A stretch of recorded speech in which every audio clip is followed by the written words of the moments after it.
अस कही रही चरण कही राही, अस कही रही चरण कही राही। प्रेम पंकज हीरा समान, प्रेम पंकज हीरा खिलाई। राम पिता गदकार चोरी, राम पिता गदकर कोई, कीन प्रणाम बहोरी बहोरी, तीन प्रणाम होरी बोरी, कीन प्रणाम बहोरी बहोरी। तीन प्रणाम बेहोरी बेहोरी। श्री राम जय राम जय जय राम, श्री राम जय राम जय जय राम।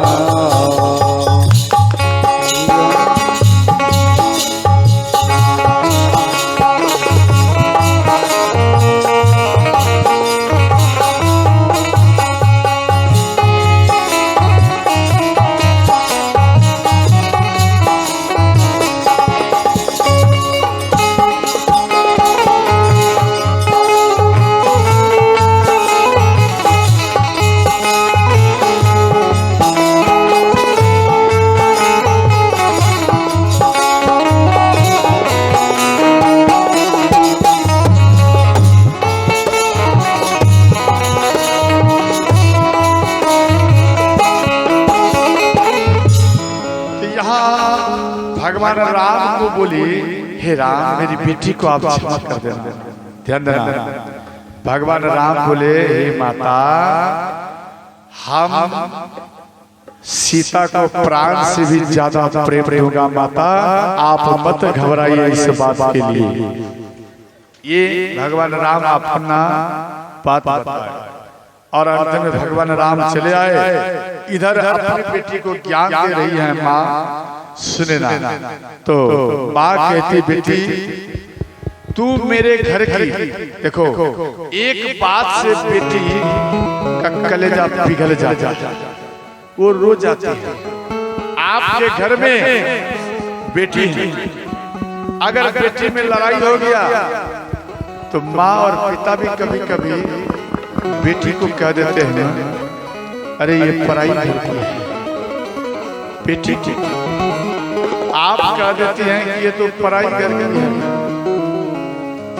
जब ये बेटी ससुराल जाती है, जब वहां पर भी झगड़ा मानो किसी प्रकार का दिक्कत हुआ तो वहां पर भी कह देता, अरे क्यों इसको कुछ बोल रही है, तो पराये घर से आई है। अर्थात आपकी बेटी आपके घर से भी पराई और ससुराल से भी पराई, क्या आपकी बेटी के दिल में चोट नहीं पहुंचता होगा? आपकी बेटी के हृदय में चोट पहुंचता है, इसलिए भूल से भी अपनी बेटी को पराई कहकर मत पुकारना। और विशेष बात ध्यान देना, बेटी को अगर विदाई करना, ध्यान देना, बेटी को अगर विदाई करना तो आप अपने हाथ से कुछ दहेज मत देना। आप अपने हाथ से कुछ मत देना। तो किसे दिलाना है? पुतोह के हाथ से। ध्यान देना, आप अगर अपने पुतोह के हाथ से दिलाएंगे तो आपके उनके अंदर में आदत बन जाएगा। नहीं समझे? आदत बन जाएगा और आपके मरने के बाद भी आपकी बेटी आएगी तो वो स्वागत आपकी पुतोह करेगी। अगर आप अपने से केवल जिंदगी भरी अगर आप अपनी बेटी को दान करते रहेंगे तो याद रखना आपके मरने के बाद में आपकी बेटी का नहरा समाप्त हो जाएगा। वो बेटी आएगी, वो बेटी कभी अगर नहीं आएगी तो रक्षाबंधन में अवश्य आएगी। अपने भाई की कलाई में हाथ में कलाई में रक्षाबंधन के लिए आएगी। जैसे ही आएगी तो किवाड़ बंद रहेगा, किवाड़ बंद है और आपकी बेटी की किवाड़ को खटखटा रही है कि भैया किवाड़ को खोलो, भैया किवाड़ को खोलो। और आपकी बहन आज आपकी कलाई में रक्षाबंधन बांधने के लिए आई और आपकी जो भाभी है, आपकी जो पुतहू है, वो पुतहू किवाड़ को नहीं खोलेगी और आप रोते रहे, भैया किवाड़ को खोलो, भैया किवाड़ को खोलो। और आपकी भाभी किवाड़ को नहीं खोलेगी और अंत में आप उन दरवाजे में रोते रहे, सुबह से लेकर दिन भर रोएंगे। और जब माँ चली जाती है तो बेटे के लिए नहरा भी समाप्त हो जाता है और वो अपने भैया के लिए वो बार बार रोती है कि भैया कलाई में बांधे दो भैया। अगर अनायास काफी समय पर इंतजार करेंगे, पहले तो वो आपकी जो भाभी है वो बोल देगी, अरे ये तो आई है, आज कपड़ा लेने के लिए आई है, आज रुपया लेने के लिए आई है, इसीलिए इस पूर्णिमा के समय में आई है। रक्षाबंधन का तो एक बहाना है, अब इनको देना पड़ेगा। किवाड़ को बंद कर देता है। अगर अनायास किवाड़ खुल गया तो बहन तड़पने लगती है अपने भाई का दर्शन करने के लिए और वो भाई जाकर चरण में गिर जाते हैं। बहन चरण, भैया क्या इस बहन ने कुछ अपराध किया जो आप किवाड़ को नहीं खोले? क्या कुछ अपराध किया हो, आप क्यों नहीं किवाड़ खोले? तो भाई का भी मन पिघल जाता है, भाई भी रोने लगता और बहन कहती, भैया मेरे पिता थे, मेरी माँ थी, तो एक बार में ध्यान देना, अगर आपकी माँ वृद्ध भी है, पिता वृद्ध भी है, बीमार भी है, खाट पर गिरे हुए हैं, अगर आप किवाड़ में एक बार बोलोगे माँ किवाड़ को खोलो, किवाड़ को खोलो, आपकी माँ आपके पिता सुन करके दौड़ते हुए उन स्थिति में भी और दौड़ते हुए आएंगे, देखे मेरी बेटी आई है, किवाड़ को खोल दे। वो पिता खोल देंगे लेकिन बेटा तो नहीं आता। अगर कंगन यानी मानो कलाई में राखी बांध भी दिया, अगर बांध भी दिया तो उधर से ताना मारेगा, आपकी बहन है तो आ गया, ताना मारेगा और आपकी बेटी रोती है और कहती है, भैया हमको आपका धन नहीं चाहिए, हमको आपका धन नहीं चाहिए, भैया आप एक काम करना, अपना धन रखिए बस। भैया आप ऊपर वाले से ही मांगते हैं कि ये कलाई जब तक मैं जीऊं ये मेरा भैया अमर ही रहे, अमर। एक बहन इस प्रकार से भाई के लिए दुआ मांगती है, आशीर्वाद मांगती है और बिना साड़ी पहने बहन उन घर से निकल जाती है अपने ससुराल की ओर। अपने ससुराल वाले से बचने के लिए वो 10 रुपया 20 रुपया जमा करके रखती है वो आपकी बेटी, और वो एक बाजार में जाकर एक वस्त्र खरीद लेती और वो आपकी बेटी वस्त्र को पहनकर, वो वस्त्र को पहनकर और इसके बाद वो ससुराल जाती है और ससुराल में जाकर कहती है, ये मेरे भैया ने ये वस्त्र दिया है, ये मेरे भैया ने दिया, मेरी माँ नहीं भी है, मेरे पिता नहीं भी है, तो भी मेरे भाभी और मेरे भैया मुझे स्वागत के साथ विदाई। आपकी बेटी आपके मान को कभी घटने नहीं देता है, वो इतना तत्पर आपकी बेटी रहती है, लेकिन बेटा एक झलक भी आपके सम्मान को नहीं रखते हैं, आपके सम्मान को बरकरार नहीं रखते और आपके मान को और घटा देते हैं। और यहाँ माँ कहती है बेटी तू मेरे घर की लक्ष्मी है बेटी, तू मेरे घर की लक्ष्मी है, तू मेरे आंगन की तुलसी है बेटी, जा बेटी जा।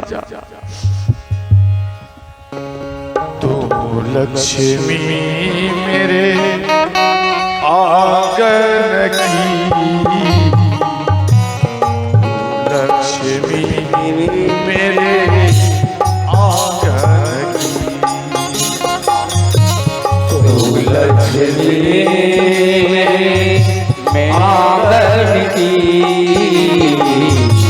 तू लक्ष्मी मेरे आंगन की। जा बेटी घर साजन की,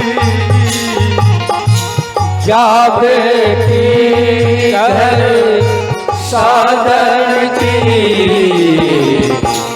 तू तुलसी मेरे आंगन की, तू तुलसी मेरे आंगन की।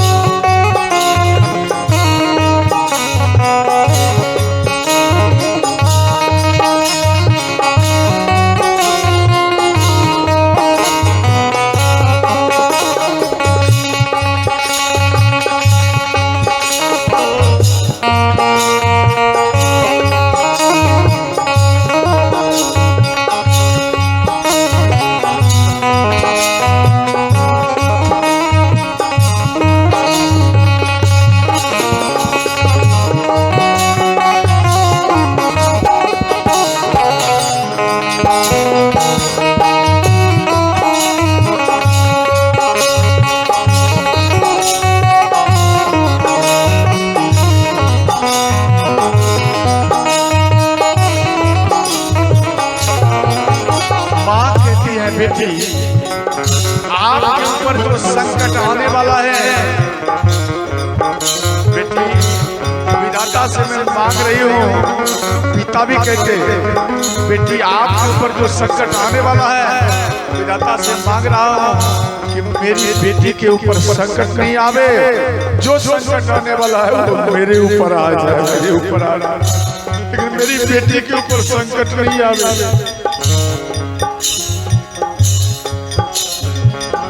साथ रहेगी माँ की दुआएं, दूर रहेगी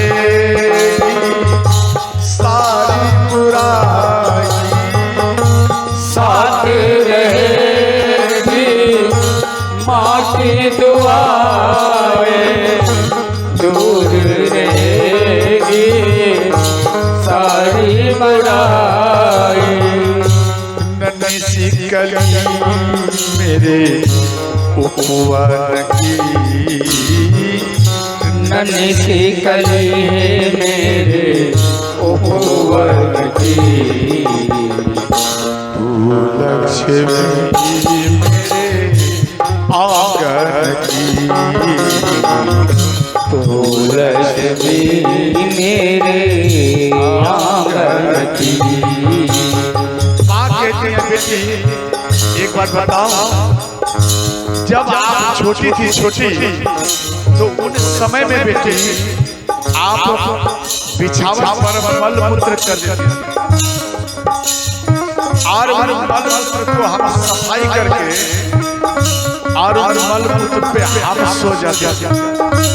और बेटी उन समय में सूखे बस्तर पर आपको हम सुला दिया करते,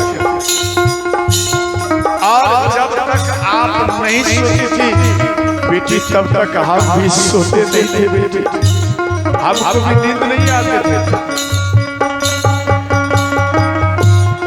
और वो नींद की जब सो जाते हैं तो सारा काम खो देते हैं। उसी प्रकार से बेटी आज तुम मेरे आंगन से जा रही है, नींद की जैसी दौलत खोई जब तू सोई तब मैं सोई। नींद के जैसी दौलत खोई, जब तू सोई तब मैं सोई। ये तो कहानी तेरे बचपन की, ये तो कहानी तेरे बचपन की। तू लक्ष्मी मेरे आंगन की, तू लक्ष्मी मेरे आंगन की। यहाँ कहते हैं बेटी बचपन से लेकर आपको पाल कर इतना बड़ा किया, आप हमारी थी। और जैसी बेटी आपके मांग में सिंदूर दे दिया, जैसे आपको सिंदूर दे दिया, अब आप हमारी नहीं। देखो आप बेटी के विवाह करने के बाद में जब आप ससुराल जाएंगे कि ससुराल कि आप मेरी बेटी को विदाई करेंगे, विदाई देते ना वापस घर में जाएंगे लेकर बेटी को, तो आपके जो समझी हैं, आपके जो दामाद हैं, वो आपके पास में आकर खड़े जवाब देगा, यानी कठोर जवाब देगा। अरे जब आप अपनी बेटी का विदाई कर दिया, दान कर दिया, तो आप अपनी बेटी से क्या लोगे? देखो पिता इतना कर्ज किया, उतना कष्ट नहीं हुआ, और इस बात को लेकर पिता वो ध्यान से जमीन में गिर जाते और पिता रोने लगते हैं। जिस बेटी को मैंने बचपन से पाल कर इतना बड़ा किया, और जब सिंदूरदान हो गया, ये हमारी बेटी अब नहीं रही, अब ये हमारी बेटी नहीं है। और धक्का मार के उनको निकाल देते, आप जाओ यहाँ से। अगर बेटी जान जाती है कि मेरे पिता को धक्का मार के बाहर कर दिया और इतना कठोर वचन बोला है, तो वो बेटी रोते हुए आती है और पिता के चरण में, ध्यान देना, वो पिता के चरण में जाकर के गिर जाती है और वो बेटी कहती है, पिताश्री आप हमको दान कर दिया है, आप अपनी बेटी को दान कर दिया है, इसलिए आपकी बेटी के ऊपर अब आपका अधिकार नहीं है, अब आपकी बेटी के ऊपर इन लोगों का अधिकार है। पिताश्री आप वापस घर चले, मेरी माँ को आप संभाल के रखना, मेरी माँ को कोई कष्ट नहीं। और बेटी जब आप चले आते हैं वापस, तो आपकी बेटी तरफ तरफ करके रोती है, वो माँ माँ कहकर रोती है, पिता पिता कहकर रोती है बेटी। और आज वो बेटी आपकी नहीं है, सब कुछ है अब साजन तेरा, कुछ भी नहीं हक तुझ पर मेरा, सब कुछ है अब साजन तेरा, कुछ भी नहीं है तुझ पर मेरा। तू राधा अपने मोहन की, तो राधा अपने मोहन की, तू तुलसी मेरे आंगन की, तू लक्ष्मी मेरे आंगन की। माँ कहती, पिता कहते, बेटी ये जो तेरे पिता के आंखों में जो अश्रुबिंदु है, इसे अश्रुबिंदु मत समझना, ये तेरे पिता का रक्त है बेटी, ये तेरे पिता का रक्त गिर रहा है, ये अश्रुबिंदु नहीं गिरता है। बाबुल की बात है, द्वार पे तेरी डोली खड़ी है। बाबुल की आवाज रुकी है, द्वारे पर से डोली खड़ी है। हर माँ अपनी बेटी को ज्ञान देती है, चाहे किसी भी धर्म में रहे। आप मुस्लिम धर्म में जाइए, उनकी भी माता रोती है कि बचपन से लेकर बेटी को अब आज तक पाले, आज मेरी बेटी दूसरे घर की शोभा बढ़ाने के लिए जा रही है।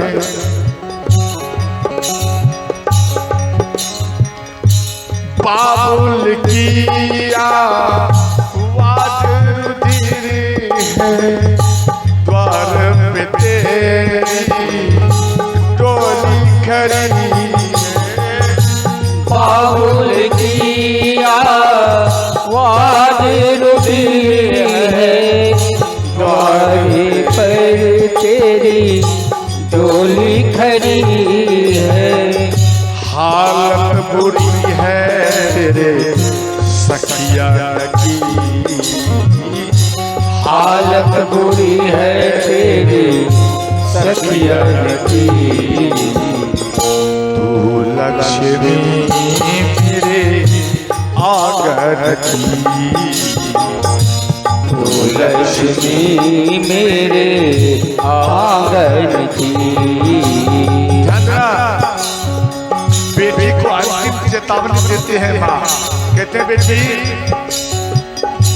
राह वफा में बेटी समझना, अब उस घर से मर कर राह वफा में बेटी संभलना, अब उस घर से मर कर निकलना। क्या कहते बेटी, कितना भी टेंशन आ जाए, कितना भी आपको कष्ट हो बेटी, आप अपना शरीर का त्याग मत करना। कई बच्चियां घर में भी माँ पिता गरीब हैं, ध्यान देकर समझना। घर में इनके माँ पिता गरीब हैं और ससुराल में सास ससुर और दुल्हा ये बहुत निर्दयी है और तरफा तरफा के मारते हैं। तो वो बेटी ऐसे स्थान पर आकर खड़ी हो जाती है, वो बेटी को कुछ रास्ता दिखाई नहीं देता, एक ही दिखाई देता है कि अब हम प्राण को त्याग दो तो अच्छा है। अगर हम घर जाओगे तो मेरे पिता वो हमारा ऐसा बात सुन करके वो तरफ तरफ कर रोएगा और मेरा फिर दोबारा रिश्ता कर पाएगा। पिता रोएंगे। अगर हम ससुराल में रहते हो तो पूरा जिंदगी भरी हमें पिटाई पिटाई खाना पड़ेगा। और अगर दो बच्चे भी हैं तो वो माँ क्या करेगी, वो बेटी आपकी अपना बेटा का मुख देखेगी और बेटा के को देखकर काफी दिन तक वो रह रही है। जब सीमा से पार कर जाते हैं तो बेटा को स्वीकार करके, बेटी को स्वीकार करके आपकी बेटी उनको बैठा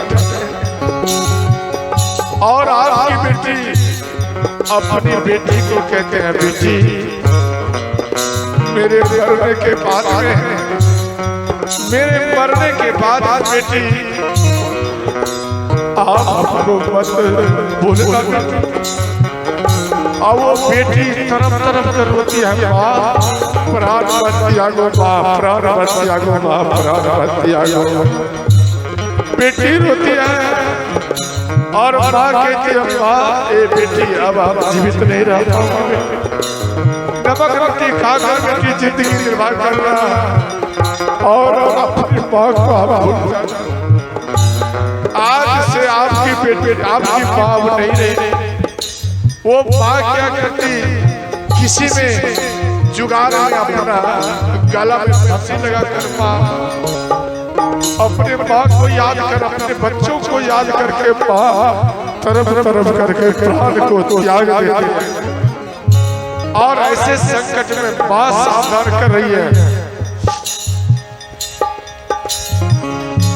राह बफा बेटी समझना, अब उस घर से मरकर निकल। राह वफा में बेटी संभलना, अब उस घर से मरकर निकलना। बेटी कितना भी संकट आ जाए, आप बेटी हाथ जोड़कर विनती है, बेटी आप अपने प्राण को मत त्याग। अगर बेटी तुम प्राण को त्याग देगी तो ये माँ और ये पिता तरफ तरफ कर जीते जी मर जाएंगे। इस प्रकार से माँ अपनी बेटी को ज्ञान देती है, पिता अपने बेटी को ज्ञान देते हैं। अरती सजेगी तेरी अचरन की, आरती सजी है तेरी अचरन की। तू तुलसी मेरे आंगन की, तू तुलसी मेरे आंगन की। जा बेटी घर साजन की, जा बेटी घर साजन की। तू लक्ष्मी मेरे आंचल की, तू लक्ष्मी मेरे आंगन की। तू लक्ष्मी मेरे आंचल की, तू लक्ष्मी मेरे आंचल की।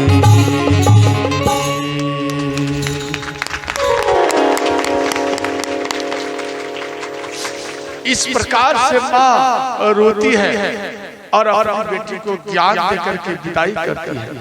और अंत में माँ सीता की सखियां उनको पालकी में बैठाने के जाना है, डोली में।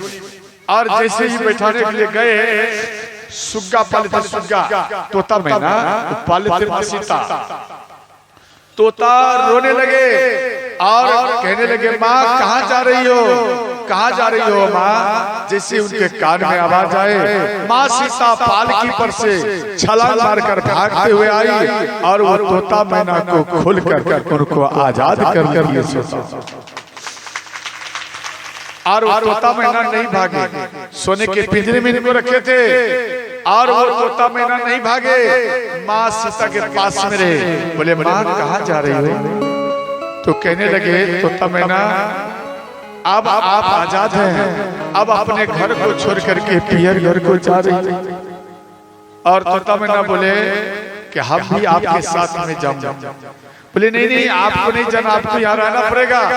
बोले नहीं, हम नहीं रहेंगे, हम भी इन जनक को छोड़ करके चले जाएंगे। माँ सीता रोते हुए बोली, देखो यहाँ पर से हम जब जाएंगे तो जनकपुर के व्यक्ति कोई मनो प्राण अगर त्यागने के लिए चाहेंगे मेरे वियोग में, तो आप प्राण मत त्यागने देना। हम तुझे आशीर्वाद दे रहा हूँ जो तेरे कंठ में मेरा आवाज बसेगा। जो जो वियोग में प्राण त्यागने के लिए चाहेगा, मेरे आवाज में जोर से आप आवाज लगाना, उनका मन धीरे धीरे शांत हो जाएगा। और माँ सीता पालकी में बैठी। तो ध्यान देना, कहार समझते, तो कहार वाले व्यक्ति माँ सीता को उठाने लगे। माँ सीता की पालकी को नहीं उठा पाए, कहार को नहीं उठा पाए। और माँ सीता के कहार को जब नहीं उठा पाए दो व्यक्ति, तो 4 व्यक्ति भिड़ गए, नहीं उठा। तो 10 व्यक्ति इधर, 10 व्यक्ति इधर, 20 व्यक्ति मिलकर कहार को उठाने लगे, तो भी ये कहार उठा नहीं पाए। तो ये बात भगवान राम को मालूम पड़े, तो भगवान राम मन से सीता से बात की, बोले देवी आपके कार को क्यों नहीं उठा पा रहे हैं, क्या बात है? तो माँ सीता मन से बात की भगवान राम से कि भगवान हम इस जनकपुरी को छोड़ करके जा रहे हैं, लेकिन आपसे ये कुछ मांग है। भगवान राम बोले देवी मांगो क्या चाहिए? बोले भगवान ये जनकपुर के वासी हमारे लिए ज्यादा प्रिय है, ये हमको संतान के नाते अपना बेटा बेटी के समान हमको पालन किया है, पोषण किया है, हमको सम्मान दिया है, इसलिए हे नाथ हाथ जोड़कर विनती है जे ये जनकपुर वासियों को आप हमको जाने से पहले आप इनको अपने लोक में आप स्थान देंगे, यही मेरा मांग है। तो ध्यान देना, इस प्रकार से मां सीता बोली, भगवान राम बोले देवी तथास्तु। और इस इतने में कहार आ गए, कहार व्यक्ति ये आ गए, कहार नहीं उठा पाए, मां सीता के चरण में गिर गए और कहने लगे मां क्या हमसे कुछ भूल हो गया है? जिसमें दो दो कन्याएं बैठने के बाद भी दो व्यक्ति कान्हे पर उठा कर ले जाते थे, आज 20 व्यक्ति इधर 20 व्यक्ति उधर हैं, फिर भी आपके कार को नहीं उठा पा रहा हूं मां, क्या बहन कुछ हमसे गलती हो गया है? मां सीता रोने लगी, बोले भैया अब आप कार को उठाओ, अब आप कार को उठाइए, अब ये कार गिर जाएगा भैया, अब कार को उठाओ। मां रोने लगी, अब अंतिम समय है, अब मैं इन गांव को छोड़कर जाऊंगी, उठाओ भैया। जैसे ही उठाने के लिए गए, दो मात्र दो, एक इधर एक उधर कार को, तो ये मालूम ही नहीं चला कि माँ सीता भी कार में बैठी है, माँ सीता बिल्कुल फूल के समान हल्की हो गई।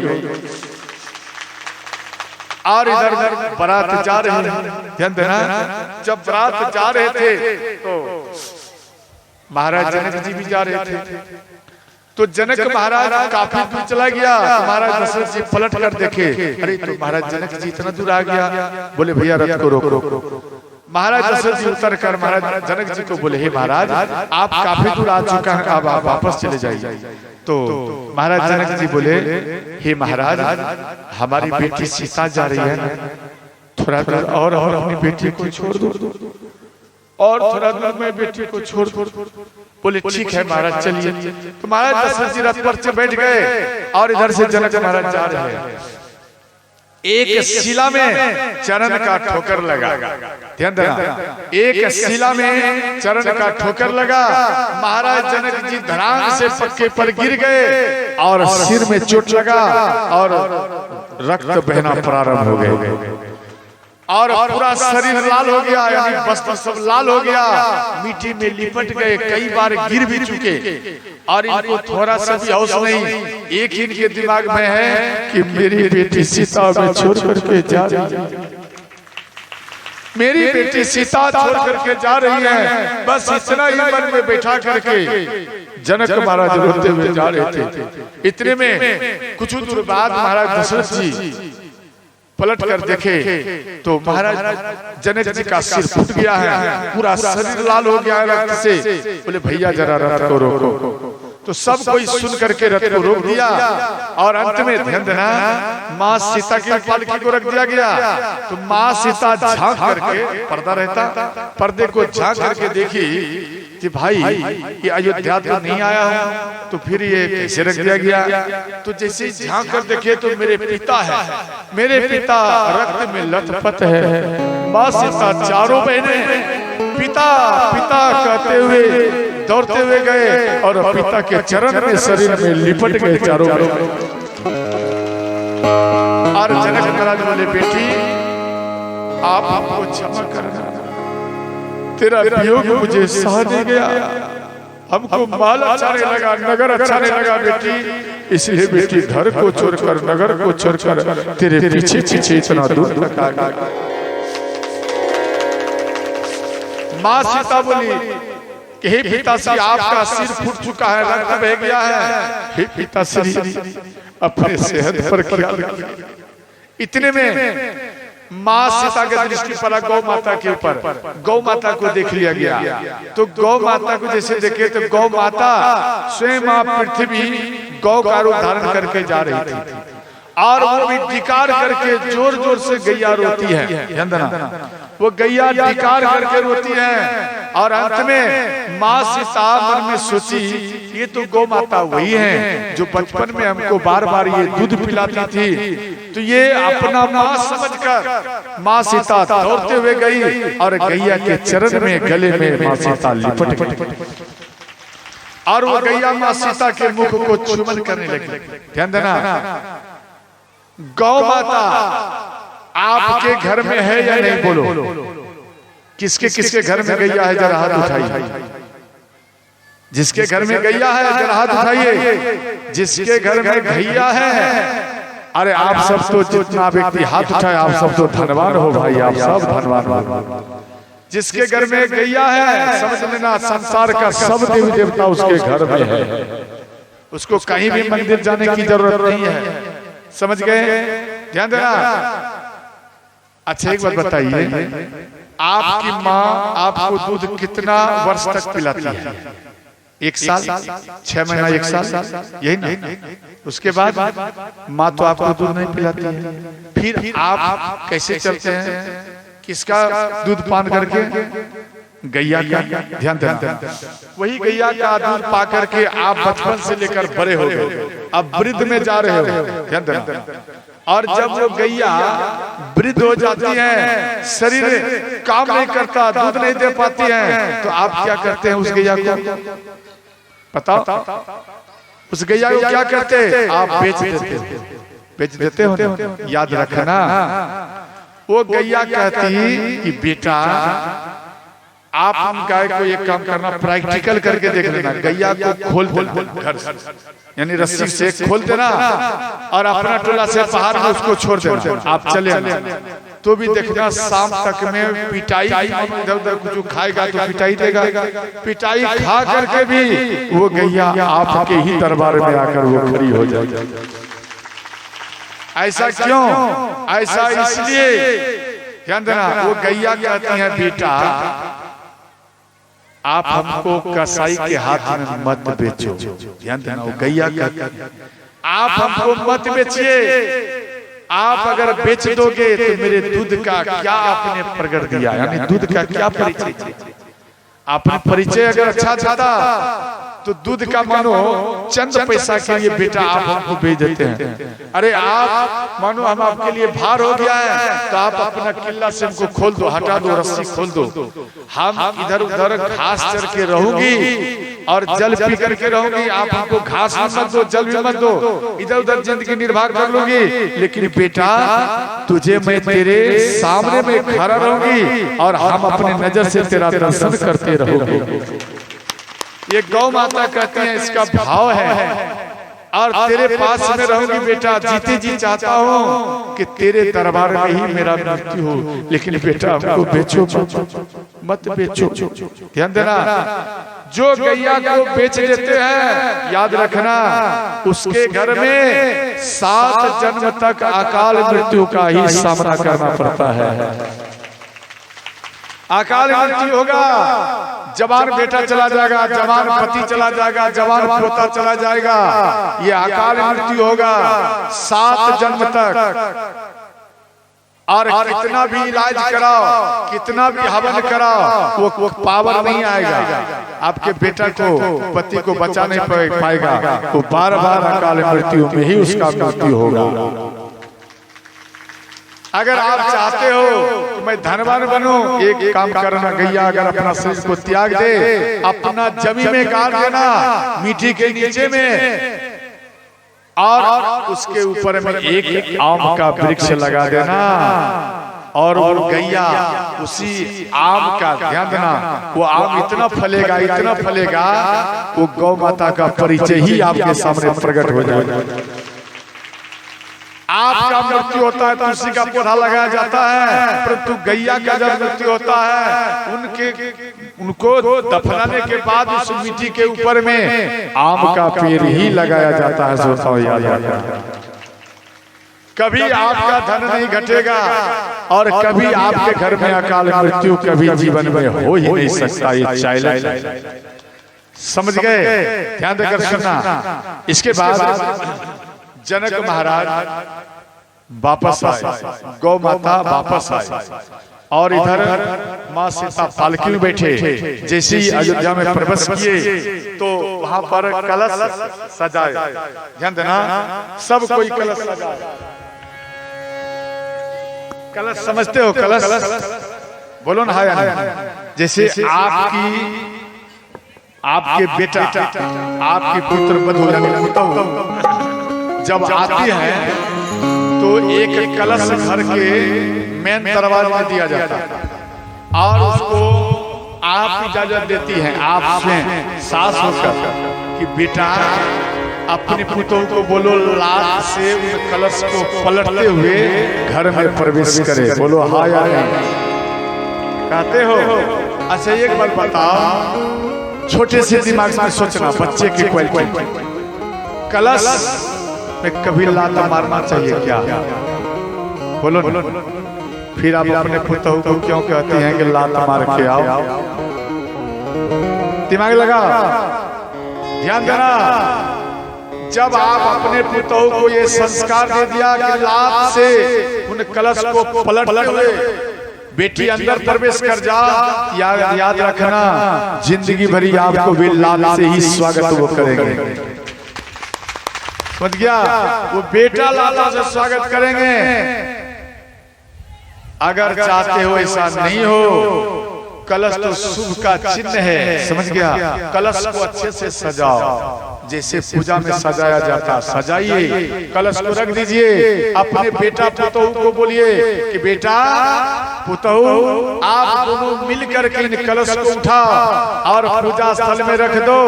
जिंदगी भरी कलश का आप पूजा करते रहना। जैसे ही साल आता है ना, विवाह का साल ग्रह आता है ना, एक साल में एक बार आता है ना, उन कलश का परिवर्तन करो, दूसरा कलश बैठो।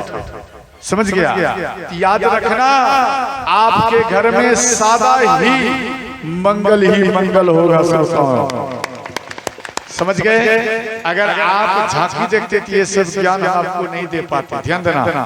तो सब कोई कलश सजाए और ध्यान देना, नगर में जैसे ये माँ सीता चरण को रखी तो जितने अंधे व्यक्ति थे, समझे, उसके आंख में पावर आ गया देखने का। जितना रोगी थे उसके शरीर में पावर आ गया चलने का। जितना लांगड़े थे उनका चरण काम करने लगा। वो भी दौड़ते हुए सीता माता के महल की ओर चले गए। पावा तब जन योगी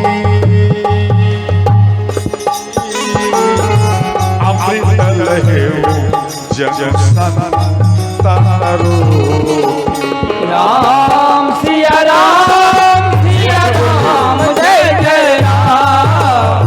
राम सिया राम जय जय राम।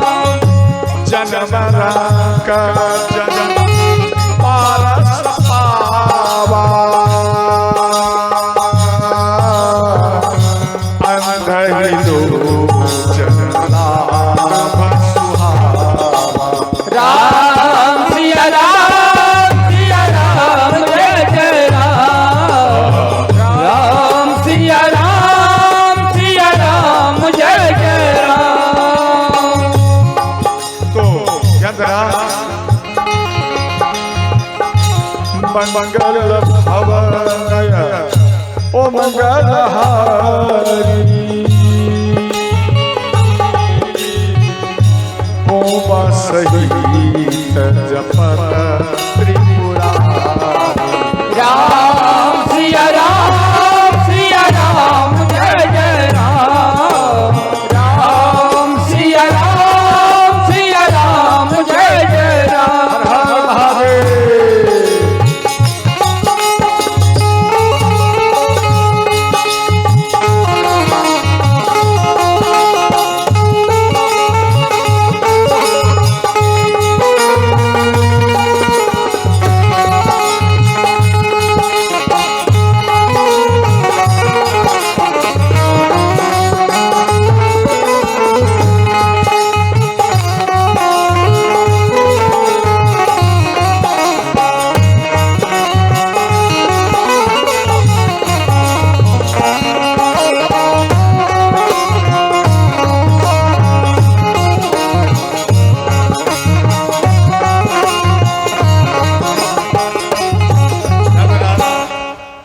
विधिवत अपने पुतहु को प्रवेश कराए और अंत में रात हुआ तो राम को सभी माता घेर ली और कहने लगे बेटा आप तारका को कैसे मारे? बोले माँ हम तारका को नहीं मारी हूँ। हम माँ तारका को नहीं मारे। बोले क्या तारका को तो आपने मार दिया? बोले माँ हम नहीं मारे। तो कौन मारे? बोले माँ जब तारका हमको खाने के लिए दौड़ी तो हम धनुष पर तो बाण चढ़ाए, उसका भयंकर जैसा रूप देख करके माँ माँ कह करके खिलाए, पिता पिता कह करके खिलाए और ना जाने कैसे धनुष पर से बाण छूट गया और तारका मर गया। हम नहीं मारे, आपके नाम मात्र से वो मर गए, हम नहीं मारे। तो यहाँ माँ कौशल्या बोली बेटा अभी तक आपको दूसरे का पराई देने का आदत नहीं गया है, करता तू है और दोष लगाता है दूसरे को, हम नहीं किया वो किया। ध्यान देना। और अंत में यहाँ बड़ा सुंदर बात माँ कौशल्या बोली कि हे बेटा जा दिन गए तुम ही बीनू देखे सो पीर जन राम सिया राम जय जय राम। राम सिया राम जय जय राम। जा दिन गए तुम ही बीनू देखे विरंची मना ब्रह्मा वो ध्यान देना हमारे आयु में ना लिखे, इसका अर्थ समझे, इसको पलट दो। ध्यान देना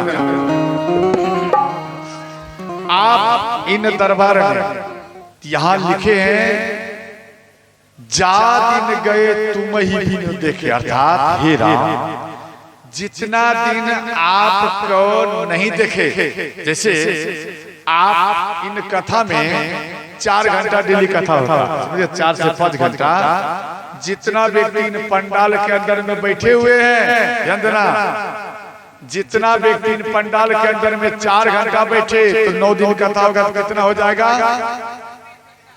कितना घंटा? 36 नौ के 36 है ना, 36-40 जो भी है जाए तो 36 घंटा हुआ।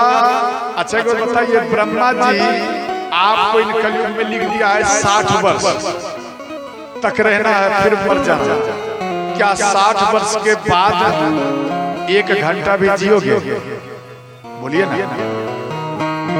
क्या बाबा जजमान साहब, 60 वर्ष के बाद क्या 1 घंटा भी ज्यादा आप जिएंगे?